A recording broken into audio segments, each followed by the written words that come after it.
one day somebody does something unspeakable to someone else, to someone you hardly knew, man, you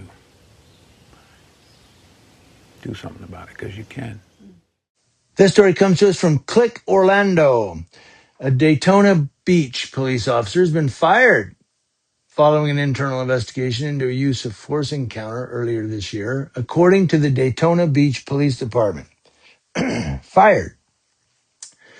Video released in March showed Officer Joel Linus punching a man in the head. Police said the incident stemmed from an open container violation. Daytona Beach police officer out of a job. Stop! Stop! After this incident from a few months ago, it started when the officer, Joel Linus, approached a man accusing him of carrying around an open bottle of alcohol. Pour it out, or you're gonna go to jail for open container. Those are your options. Here, you can pour it out. No, pour it out. No, you can pour it out. All right. Linus claimed the man threw the cork from the bottle at him, so he placed him under arrest for a battery charge that was later dropped. Get on the ground. Get on the ground. Soon after, the officer is seen punching him while he was still handcuffed. Today, Daytona Beach Police Chief Jakari Young announced Linus has been fired. Now, the department said its investigation determined, Linus violated multiple police policies related to his conduct and use of force. It was his second use of force incident in a relatively short time, according to the police. He had also previously received de-escalation training. Yeah, it didn't work, did it? After reviewing the circumstances, the department terminated Linus.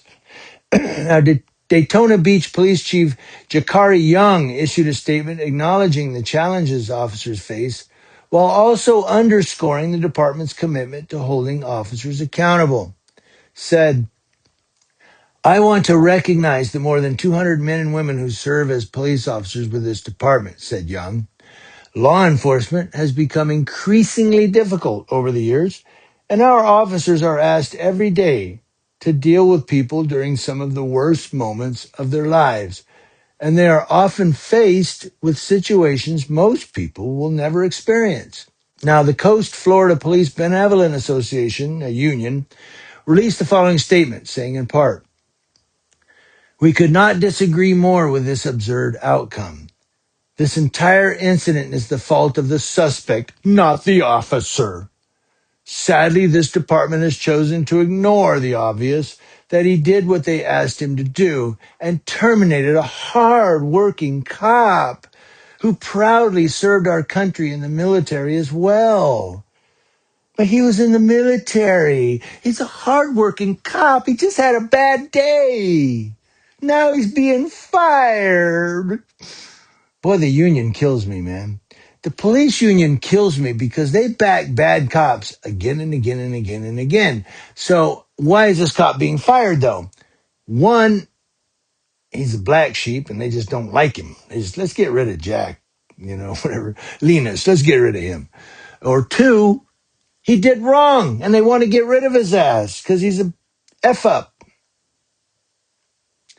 But the union, he's a hard-working, come on, man. He's just had a bad day. So what if he violated somebody's Fourth Amendment right? He served in the military. And I love these cops that serve in the military. And I remember Deputy Arden, when I was talking to him about, look, I served in the United States Army. I am not going to let people violate my constitutional rights. He goes, well, I served in the Marines. I'm not that, he goes, I'm not that aggressive about, establishing or protecting my rights. That's because you're a Marine and Marines don't care. You're a bunch of jarheads.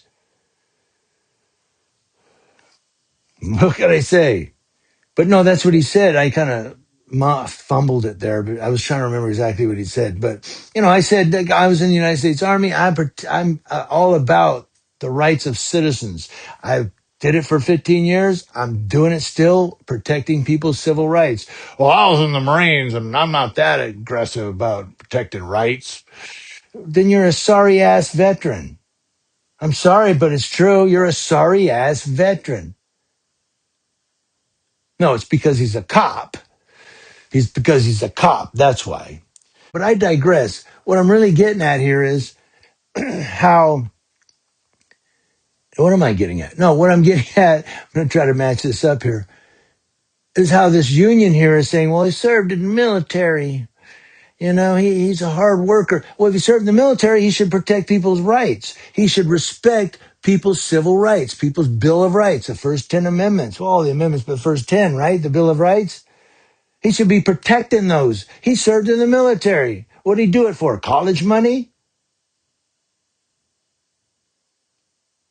I mean, I did it to travel to Germany. That's really why I did it. I got college money, but I did it to go to Germany. This is a free trip to Germany, and I went all over the world.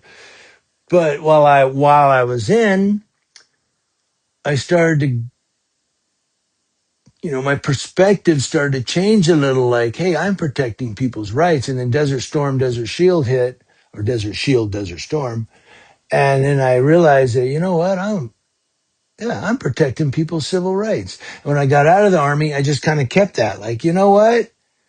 When I see somebody's rights being violated, and then I got into cop watching, recording cops.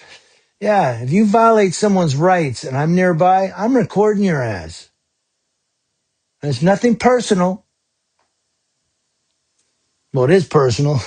Personally, I don't want to see people's civil rights violated by some jackass that goes, sue me, file a complaint. Yeah, I did file a complaint, and Sergeant Jones has a complaint in his file that says he did wrong. Sorry, I'm very chatty in this one, but the moral of the story, let's tie it up in a little bow, and I want to hear from you guys, is these cops, well, they served in the military. So shouldn't they respect people's rights a lot more than cops who didn't serve in the military?